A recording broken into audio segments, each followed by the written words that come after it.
Snow on the way as we head into tomorrow morning. We'll show you how long it lasts, how much we'll get, and more systems down the line, which will bring us more snow. So we'll have all of that in your forecast coming up.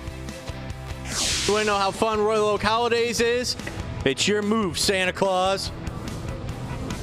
Oh, he beat me. Does that mean I'm on the nice list? We'll see. Okay. You can beat me again. Okay, let's try it out. Stay tuned. Working for you. This is Fox 2 News at 6. Welcome you to Fox 2 News at 6. I'm Hilary Golston. And I'm Dave Spencer. We begin with what's been the top story for quite some time, the weather. A cold stretch continues, and we could see even some snow starting tomorrow. Just make sure to have the warm coats ready. Weather Authority Stephanie Mead is here to give us a check of the forecast. It seems like we can't get a break yet, Steph. Yeah, for sure. And I think we're all going to be thinking that moving forward, too, because we have several more opportunities down the line to pick up on some more snow, and we do have more cold. So it's very active for us moving forward.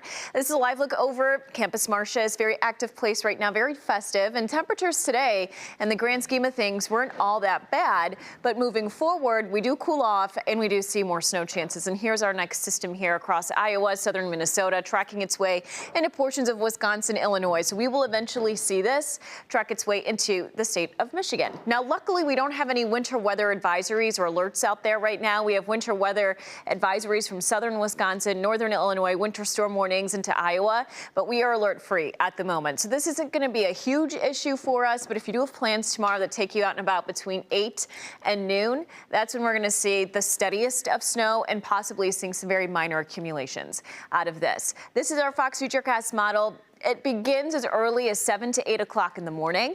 And then I think as we head through about 2 to 3 o'clock in the afternoon, we start to see the snow subside. And it's really not going to be a whole lot, but just from past experiences, we don't really need a whole lot to cause issues. I think a lot of us are going to be between 1 to 3 inches of snow with this next system. Now, we are tracking out more, and we are looking at colder temperatures, too. So we'll get more into that in the full forecast coming up in the next 10 minutes. Hilary, over to you. All right, thank you so much, Stephanie. Turning to other news now, 2 people have been sent to the hospital. This was after an early morning house fire in Farmington Hills. Firefighters responded around 2 this morning to a home on 10 Mile near Creekside Drive. Now, they fought the flames, but the roof started to collapse all around them. 2 people inside the home were treated on the scene, then again sent to the hospital with fire-related injuries. The fire, though, at this point, based on the preliminary investigation, does appear to be accidental. Well, 'tis the season for hustle and bustle. It's a busy Saturday all across Metro Detroit as several communities hold celebrations to mark the holiday season. Yes, we love to see this time of year. One of them is Berkley, and they're holding the holiday parade. As we speak, Fox 2's Camille Murray joins us live with more on the festivities. Hey, Camille, looks like there's some activity behind you already. Yeah, Hilary and Dave, I'm going to step out of the way so you can see everything. It's a little cold out here, I'm not going to lie, but it's beautiful.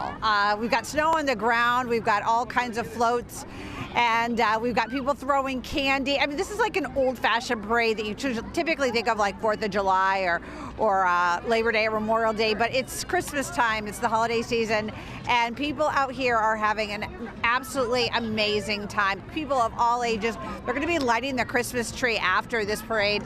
Here comes another float. I'm not sure. Oh, Dad of the Year 2025. Okay, so there's all kinds of cool things here. Again, kicking off the holiday season, I think we see another float coming by with a lot of Christmas lights. This actually looks like a really cool one. I'm watching this unfold as you are, so this is the beauty of live TV. Of course, I didn't know what was going to pop up until we see it. So here comes another float, very elaborate. I think we're going to kind of move over here. My photographer is going to kind of move so we can see a little bit more, show this to you. Okay, what do we have here? This looks really cool. Okay, we've got a giant penguin. That's cool. We've got some little kids. Okay, this is really fun, you guys. What a great way to kick off the season. And I love the fact that there's snow on the ground because let's take a listen to them. Maybe they'll dance for us. No, they're just gonna.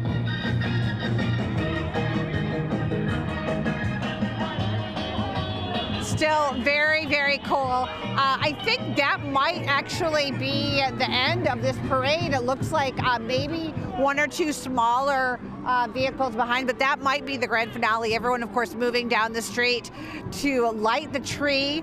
You can see if Jim can show you all the people lining the streets. Such a fun time. So many kids making core memories that they're going to remember, that are going to last a lifetime. Reporting live in Berkeley, Camille and Mary, Fox 2 News. And Camille, we have certainly covered our fair share of scenes like this. Jim is panning off to the side there and showing what looks like some kind of twirling. I can't really see in the background, but anyway, what's the coolest thing that? That okay, here we go. There? So, right, okay. So I thought it was over, but I was wrong. So it's good. This is a good time to be wrong. You can see the flags, a whole marching band. What a cool, I mean, look, you can see the lights on their instruments. That's really, really cool. This is the beauty of a parade at night in the dark at Christmas time, because at the 4th of July, you know, there's usually daytime, but we're not going to see Christmas lights. So we have the Santa Claus hats here, drum roll. They've got, I mean, Hillary and Dave, they've got it all here. I have to say, in all of my years of reporting, this is my first Christmas parade that I've ever covered. So we are really thankful to be here, happy to bring you this live as it's unfolding, kind of bring a little holiday cheer to everyone back home who are hopefully watching Fox 2 underneath a nice roof where it's warm out. But we're standing out here in the cold because it's a beautiful, beautiful night. Yeah, Send it back to you in the studio. Well, we're glad to be a part of hopefully what is a core memory for you, and you certainly have brought us this holiday spirit. Trust me, we're feeling it here in the studio. Thanks so much for delivering your live for us tonight. All right, so let's get to downtown Royal Oak, filled with festive fun as the third weekend of Royal Oak holidays continues. Yeah, the event features an ice rink, an outdoor market, heated tent, food trucks, and don't forget, of course, the big guy himself, Santa Claus. Fox 2 Scott Wolchek takes us there. We got a little bit of jingle bells going on here at Royal Oak Holidays. Of course, we got John Witz. John, tell us everything in here. I mean, this tent that you've got, this heated tent, it's so cozy. It is cozy. There are libations, amazing music. Santa we might catch. He's been here from 12 to 4. He might have stuck around a little later. Beautiful outdoor market. A lot of small businesses are here, from Simple Tallow to Give Thanks Bakery to D&D Knits. Right, yeah, so I saw this sugared place right here. I got to grab one of these. Let's jump right in. Pretzel. But we're on our journey. It just, there's ice skating. It's like a winter wonderland. It's like shopping in a Hallmark card, and some amazing stuff for the kids in addition to the ice skating outdoors. Yeah, absolutely, because I see the kids here with the zoo. Tell me about it. I know you guys switched up the event this year. We did. We took Winter Blast. We spread it over 5 weekends. This is our favorite one, I think, with shopping, supporting local business, great gifts, and indoors we're so blessed to have the Detroit Zoo featuring so many of their cool activities, and I think they're coloring polar bears, Scott. Yes. Well, you know, good thing polar bears are white, because there's not much to color there. I know they're coloring the scarf, so I'm going to go talk to Claire with the zoo real quick.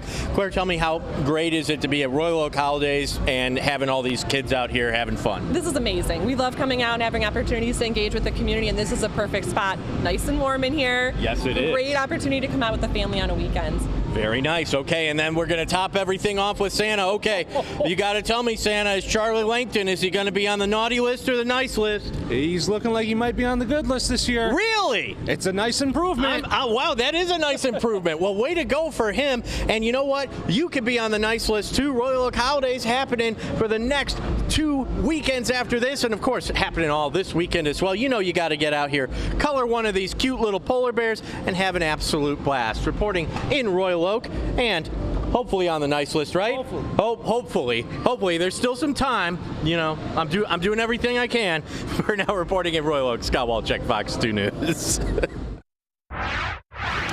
All right, a time for us to think about what the holiday season can mean for so many families as they lined up bright and early to make sure their child stays warm this winter.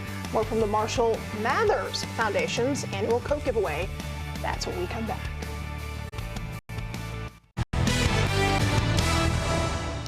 Welcome Welcome back. We always love when we can do this, and that is celebrate young people who are doing the right thing. The Urban League of Detroit in southeastern Michigan held its 60th annual Guild Gala in Southfield. Our own Ingrid Kelly acted as the MC for this luncheon. Churches, schools, and the community will nominate kids, whether it's for academics, athletics, or community service. The Urban League then honors everyone who's been nominated.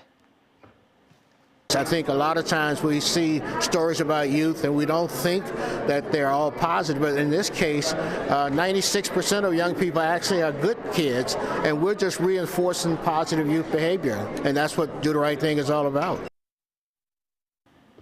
And throughout the year, the Urban League also hosts events to honor people who've contributed to civil rights, and they also have a golf outing to recognize academic achievement. Well done. Hundreds of kids right around here will be staying warm this winter, all thanks to a community partnership. Several local groups led by the Marshall Mathers Foundation held their annual coat giveaway over on Detroit's east side. People lined up early this morning outside the Bel Air 10 Cinema to get their child a new coat free of charge. We can see the need because they're little kids and that are coming with blankets wrapped around them. They don't have coats. So it's a real feel-good moment. I mean, it's a great event, man, to be able to see so many people out here and this organization that's being able to provide for everyone in a time of need. And it's a great opportunity for all of us and them giving back to our community. It's really nice and heartwarming. Several other groups like Foreman Mills, Delta Dental, and International Outdoors helped make this all happen. Well, it was a cold day today. Temperatures topped out in the mid-30s. We were at 34, the average at 40.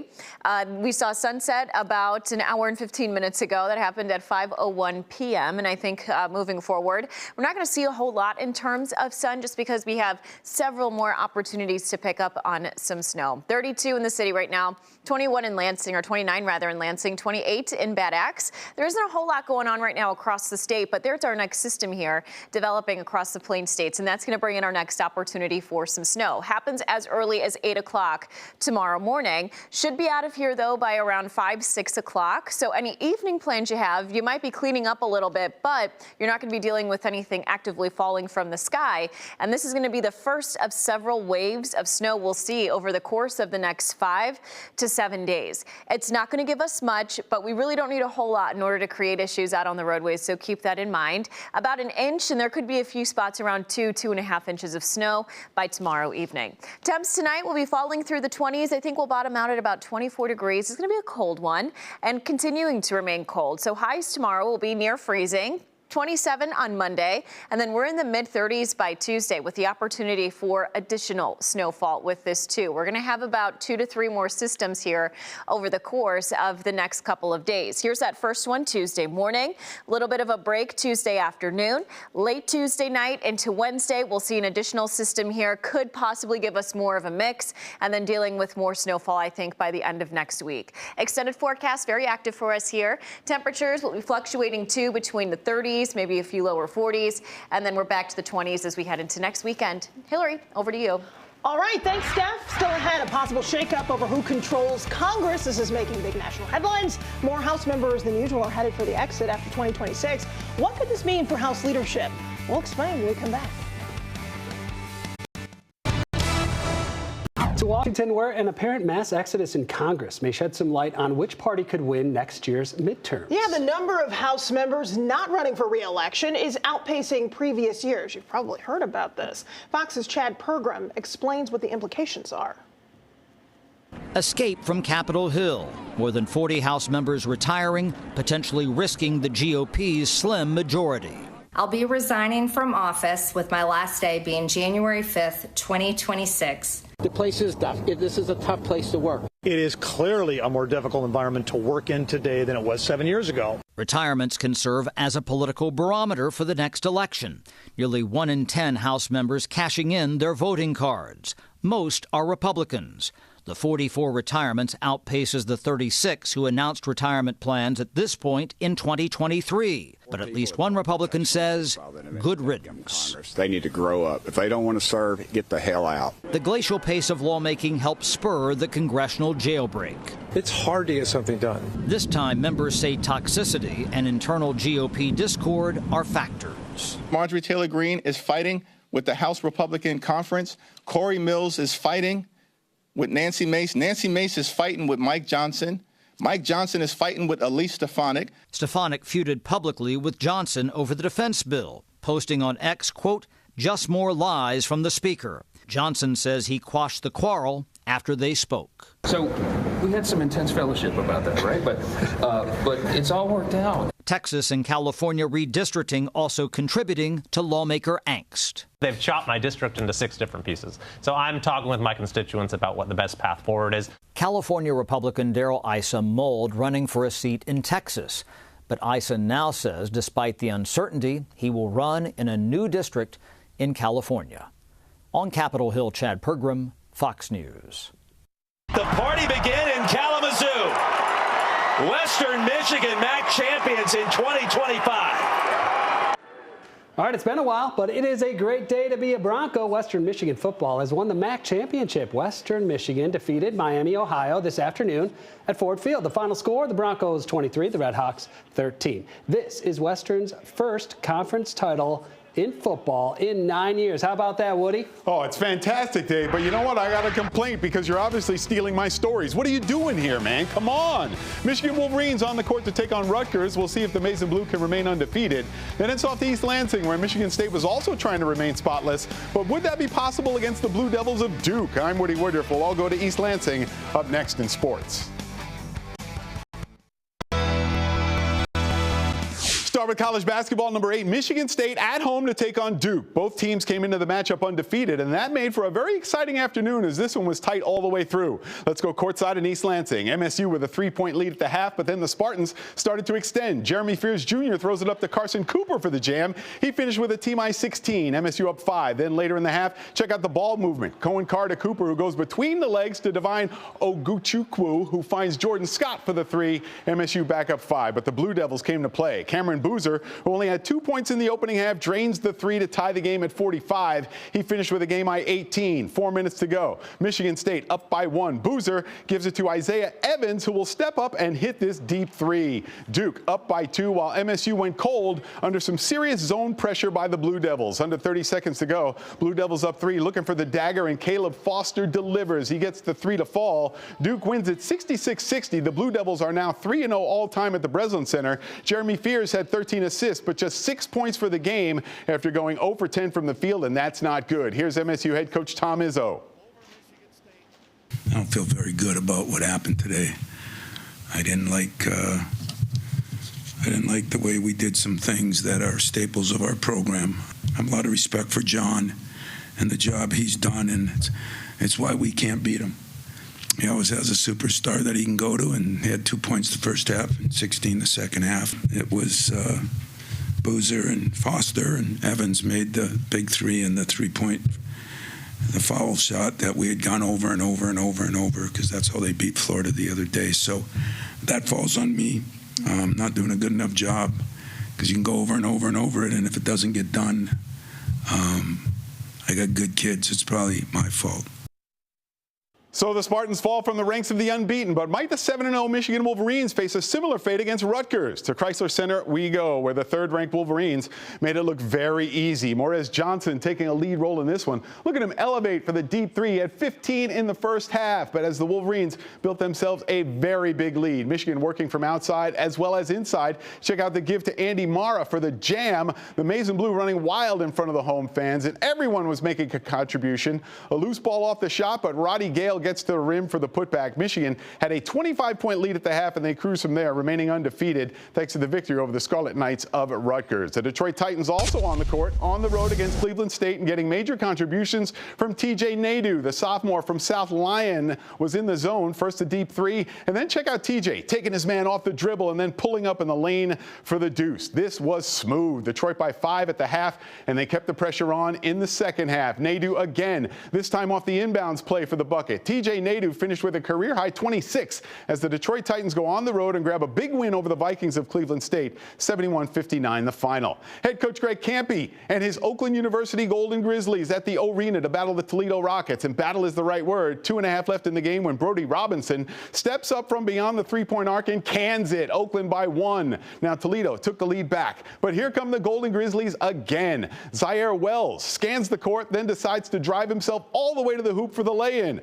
The Grizzlies taking the lead at 98-97. Toledo would have a final chance. Off the three-pointer miss. Great offensive rebound by the Rockets. They get it to Kyle Vanderjag, and he tries to get the shot off, but it's somehow blocked by Michael Hogue, and the Golden Grizzlies survive. 98-97 the final. Oakland has now won 4 straight games. And congratulations to the Golden Grizzlies, because this is also the 900th victory in school history for Greg Kampe, and he's been there for all of them. So congratulations to them, and also congratulations to Inter Miami. They won the MLS Cup today, first time in team history. Red Wings play tonight. Yep. Pistons play tonight. Yep. Anything else? I think you okay, good. Thank you. I got it all. Got it all. Hopefully the Pistons can do well. They've been, I think having a better season, which is exciting. Pistons are fantastic, and I think they'll take it to the Bucks tonight. Yeah. Well, let's hope the Red Wings take it to the Kraken, though. We'll see. Yeah, we'll see. Yeah. Well, snow tomorrow, potentially. We have some minor accumulations, just something to keep in mind if you do have plans to be out and about. Temps will be near freezing, which is actually a little bit of an improvement compared to where we have been the past couple of days. Cold Monday, additional system arrives Tuesday, bringing us more snow chances, too. I think buckle up for the snow, because we're in store for it this week. Okay. I know. It's just how it is. That's Fox 2 News. Thank you so much for being with us. We will see you after the Big Ten championship game. Bye.